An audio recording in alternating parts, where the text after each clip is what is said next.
ô Carol, deixa eu te explicar uma coisa. Pra você ver como é interessante isso, né? São pouquíssimos presos que estão sendo soltos. Pouquíssimos. Então, se ocorreu, eu não sei se está havendo aumento de roubo, tá? Então, é até um dado interessante que ela passou aí. Eu não sei se a Secretaria de Segurança confirma aumento de roubo durante o período de quarentena. Mas o fato é o seguinte, se está ocorrendo aumento de roubo, creio que não, mas também não tenho certeza, pode a Secretaria de Segurança que tem que confirmar, mas se está ocorrendo aumento de roubo, eu acho que não tem nada a ver com liberação de preso, porque são pouquíssimos, meus amigos. É até bom esclarecer isso, porque se tem alguém achando que os presos estão sendo liberados, não estão. São poucos os presos que estão sendo liberados, muito pouco mesmo. Tem uma pergunta aqui, do Átila. Doutor, pergunto, é difícil tomar uma decisão onde a solicitação adversa entre o Legislativo e o Executivo? Não entendi. Você entendeu essa pergunta? Não entendi. Talvez ele esteja, o Átila esteja falando a diferença entre a lei, né, e a prática, né, e a execução. É sempre muito complicado, porque eu costumo dizer o seguinte, nós temos a lei, nós temos as normas, temos a Constituição Federal, que é o idealismo normativo, e nós temos a realidade prática. Então, entre o ideal, a Constituição Federal, as leis, o decreto e a realidade, nós temos uma distância imensa.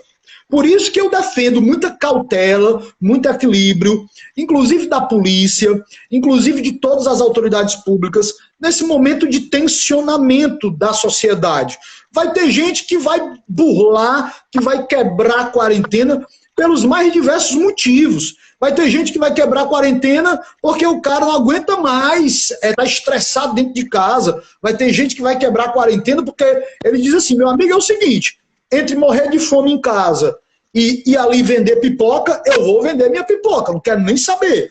Então nós temos que ter muita cautela em relação a esse ponto aí, entendeu? Entendi. Professor, tem uma pergunta aqui do advogado Galdino Rodrigues. O advogado pergunta, a recomendação do CNJ é meramente informativa ou tem força vinculante? Não tem força vinculante. Os juízes devem analisar o caso concreto, né?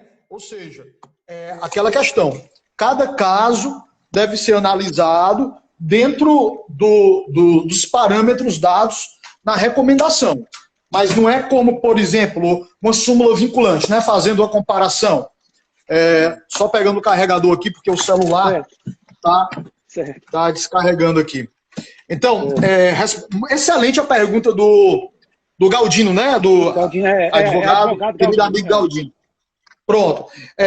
Não tem força vinculante, não. A recomendação do CNJ, assim como as recomendações, não só nesse caso, como em outros casos, não tem força vinculante. É igual aquela do habeas corpus, é igual aquela discussão do habeas corpus coletivo, né?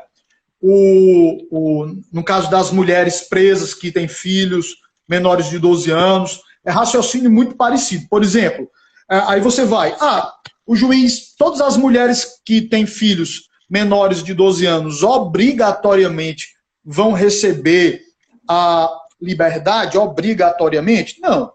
Então, o que é que você tem que verificar? O juiz vai ter que verificar se ela se enquadra nos parâmetros dados pelo HC coletivo. A recomendação, ela é uma orientação. Agora, eu sempre digo o seguinte, nós temos que ter uma coisa que eu chamo também de compromisso, sabe? Quando você tem uma recomendação, os juízes, eles têm que procurar ter o compromisso de avaliar os parâmetros dados pela recomendação. É igual o habeas corpus coletivo. Eu não posso ter juiz que chega e diga assim, eu não cumpro o HC coletivo, no caso das mulheres que têm filhos menores de 12 anos. Não, mas calma aí, você tem que avaliar se a pessoa satisfaz os requisitos, entendeu? Ele pode chegar e dizer o seguinte, ela está presa pelo crime de tráfico, mas eu não vou conceder a liberdade nesse caso, porque ela foi presa traficando dentro de casa. Então ela estava traficando drogas junto com os filhos. Então eu deixo de conceder por causa disso. Não pode ser uma coisa, eu não concedo porque eu sou contra a concessão de habeas corpus para o crime de tráfico, porque eu considero o crime de tráfico grave. Isso aí é uma burla, entendeu? Então você está querendo burlar os critérios, os parâmetros dados pelo Supremo Tribunal Federal no habeas corpus coletivo. Portanto, que cabe recurso, tudo, para efeito de dar cumprimento. Mesma coisa nesse momento que nós estamos vivendo. Imagina um juiz que diz assim, não adianta, eu não solto ninguém que esteja em situação de risco. Não adianta, porque preso é preso e tem que ficar preso. Claro que nós não podemos aceitar isso daí. Existem os casos, existe a recomendação de avaliação dos casos de risco. Se a pessoa ela demonstra que está numa situação de uma doença muito grave, a concessão, tipo a pessoa está com câncer, a pessoa está com AIDS, a pessoa, se pegar o coronavírus, ela morre porque ela não tem sistema imunológico para aguentar. Então, eu não tenho que avaliar com mais sensibilidade esse caso aí, entendeu? Não é aquela questão, eu nego para todo mundo, eu não concedo para ninguém. O Estado Democrático de Direito, ele não admite mais isso. Tanto que eu costumo dizer assim, a prisão preventiva, porque se a pessoa está presa, obviamente ela está presa por uma prisão preventiva. Nós temos que evoluir para uma prisão preventiva somente existir se ela estiver muito justificada com base no caso em concreto. Se não for condenação definitiva, se for prisão provisória, tem que estar muito justificada. Nós não podemos mais aceitar preventiva com base em conjecturas, com base na gravidade em abstrato do crime. Não podemos mais aceitar isso. Professor Emerson, tem uma pergunta aqui da minha mãe, que se graduou recentemente em Direito, Marta Pereira. Olha que maravilha! Ela pergunta, professor Emerson, o preso que for acometido pelo coronavírus, qual o critério de soltura? Olha, o que acontece? Qual o critério de soltura? Principal critério. Vamos separar os presos provisórios dos presos condenados, certo? Os presos provisórios, eles estão presos preventivamente. Essa prisão preventiva, você tem que avaliar se ela se sustenta, se ela tem critérios para se sustentar. O principal critério mesmo é não ser crime hediondo, nem assemelhado a hediondo. Esse é o principal critério, certo? É muito difícil, se você tiver crime hediondo e crime assemelhado a hediondo, a pessoa ser colocada em liberdade justamente por causa da gravidade do crime. Imagine, vou dar um exemplo para você. O indivíduo, ele está preso porque ele é líder de uma facção criminosa e ele responde a vários processos por crime de tráfico de drogas e homicídio. Então, eu pergunto a você, tem condição, do ponto de vista concreto, de colocá-lo em liberdade com base na recomendação do CNJ? Não, não tem. Agora eu vou lhe dar um outro exemplo. O indivíduo, ele é uma pessoa que ele cometeu um crime de estelionato ou cometeu um crime de roubo sem ser latrocínio, não teve destruição de vida, um crime de roubo comum. E essa pessoa, ela é uma pessoa que sequer tem reiteração criminosa. Nesse caso, se ela apresentar uma doença, digamos que o preso está colostomizado, é uma situação de vulnerabilidade muito grande. Se uma pessoa colostomizada pegar um coronavírus, ou digamos que o preso tem um problema renal grave, ele tem, por exemplo, perdeu as funções de um dos rins. Nesse caso, é caso de um juiz, de uma forma ponderada, substituir pelos critérios do CNJ. Não é crime hediondo, não é crime assemelhado a hediondo. Ele tem um problema renal, ele está colostomizado. É o caso do juiz substituir a prisão preventiva por uma medida de cautela, pela medida cautelar da prisão domiciliar. Entendeu? Eu quero que as pessoas entendam. Não é, ei, você está livre, não. Pode aplicar tornozeleira nele. Tornozeleira. O Estado fica controlando se ele vai ficar dentro de casa ou não. é isso que tem que ser avaliado. Eu acho que o critério mais importante é a questão, são esses dois critérios, crime hediondo assemelhado a hediondo, e a questão de saber se ele tem uma doença que lhe coloca naquela situação de risco. Já o preso condenado é mais complicado. Eu vou lhe dar um exemplo aqui. Eu acabei de verificar, passaram para mim, eu passei para o órgão da Defensoria Pública responsável. O caso de um preso que ele recebeu 31 anos de pena. 31 anos de pena. Agora que ele começou a cumprir, qual é o crime? Latrocínio.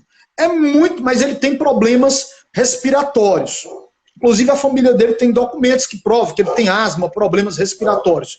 Veja, é muito difícil o juiz conceder, já que ele é preso, condenado, e agora que ele começou a cumprir a pena, ele está no regime fechado. É muito difícil o juiz conceder?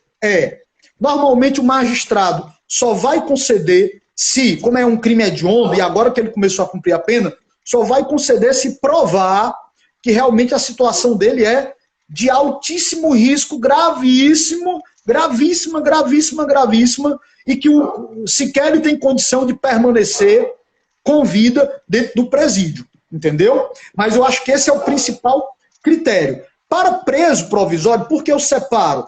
Porque a condição do preso provisório, ela é ainda mais crítica, porque a pessoa não foi sequer condenada.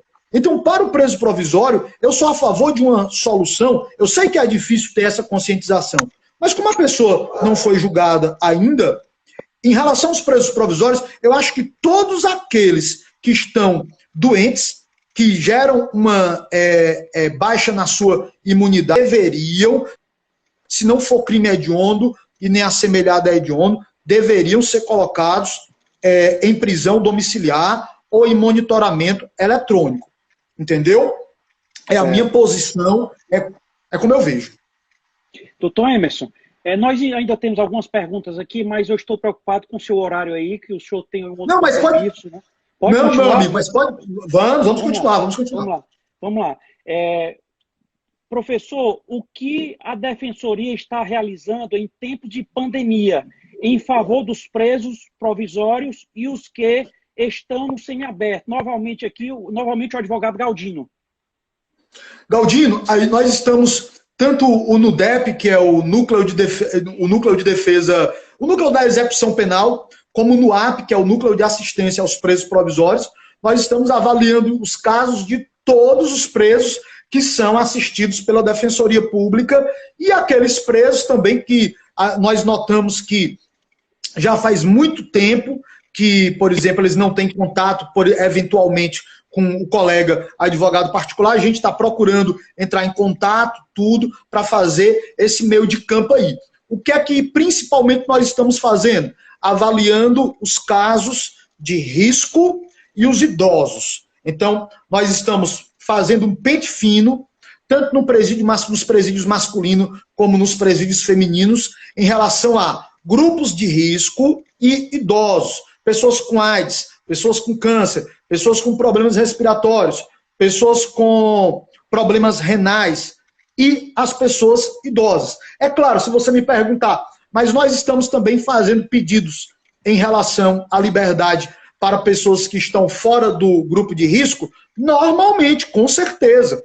Inclusive, a Defensoria Pública, o que é que ela está fazendo? Disponibilizou uma série de telefones de cada órgão. Estamos fazendo uma campanha para distribuir a informação desses telefones para as famílias, para que as famílias possam nos enviar a documentação pelo e-mail. Porque o que é que acontece?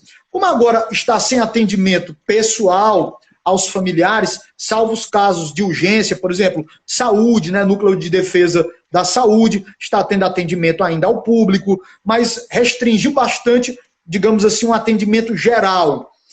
E muitas vezes a gente precisa de um documento. Por exemplo, vou dar um exemplo para você. Nesse caso que eu citei como exemplo,